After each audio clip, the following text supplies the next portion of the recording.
Ada tipe manusia parasit.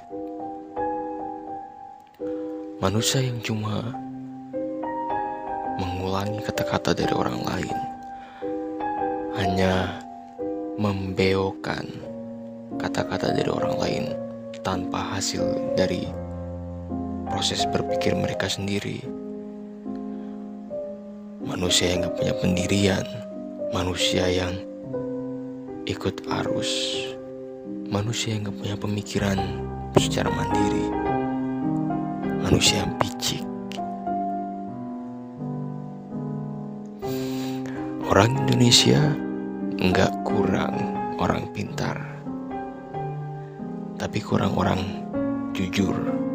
Itu kalimat yang sering dilontarkan oleh manusia parasit. Gimana mau jujur kalau jadi jujur di Indonesia itu cuma jadi bahan bulan-bulanan akhirnya.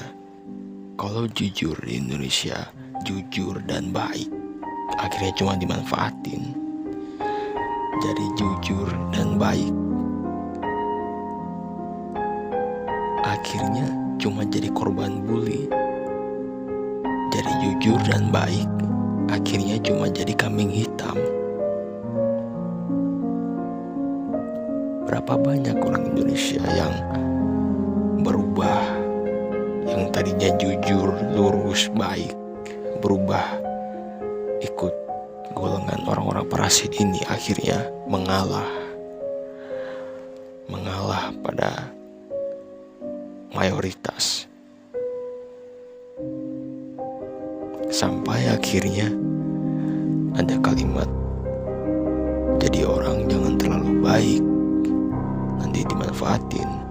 Atau kalimat yang lebih pasif, jangan jadi bermanfaat, kalau kamu bermanfaat nanti dimanfaatin. Itu kan pemikiran pecundang. Itu pemikiran orang-orang yang kalah dari parasit-parasit ini. Jadi polisi jujur dibunuh, jadi pejabat jujur disingkirkan, jadi pegawai jujur jadi kambing hitam.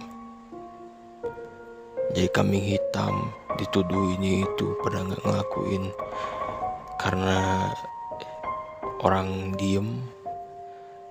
Terus di skema, dibikin skenario bahwa orang ini kambing hitam, orang ini yang ngelakuin korupsi, orang ini yang kerjanya gak bener, padahal udah kerja keras.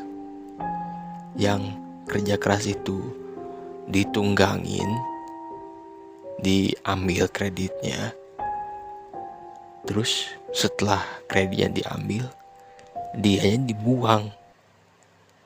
Gimana mau jujur kalau lingkungan itu bahkan mendorong kita untuk menjadi tidak jujur?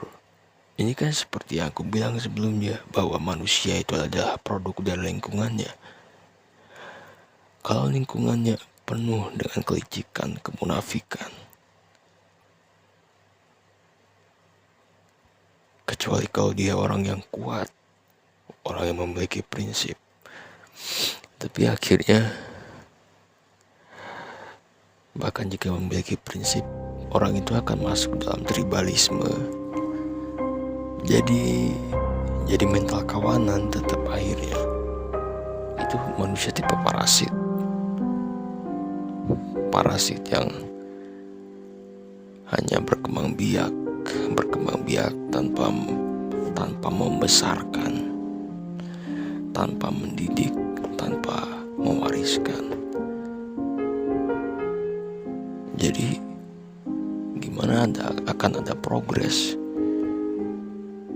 jika setiap kelahiran itu harus memulai semuanya lagi dari nol? Butuh keberuntungan dan sebuah takdir ilahi untuk merubah sebuah nasib jadinya. Dan seperti di kasus pekerjaan itu, kerja giat malah jadi dimanfaatin kan. Jadi progres kecepatan kerja misalkan 100%, terus datang orang baru nih yang semangat kerja keras.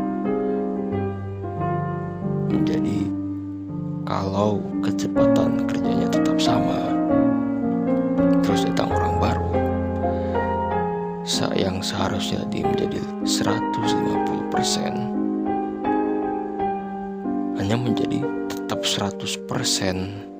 Jadi hilang 50% ini, si pekerja baru ini dimanfaatin sama yang sebelumnya, sama seniornya. Itu pemikiran yang picik. Sedangkan seniornya leha-leha kerja, terus pas ada kesalahan nyalahin si anak baru ini yang gak tahu apa-apa.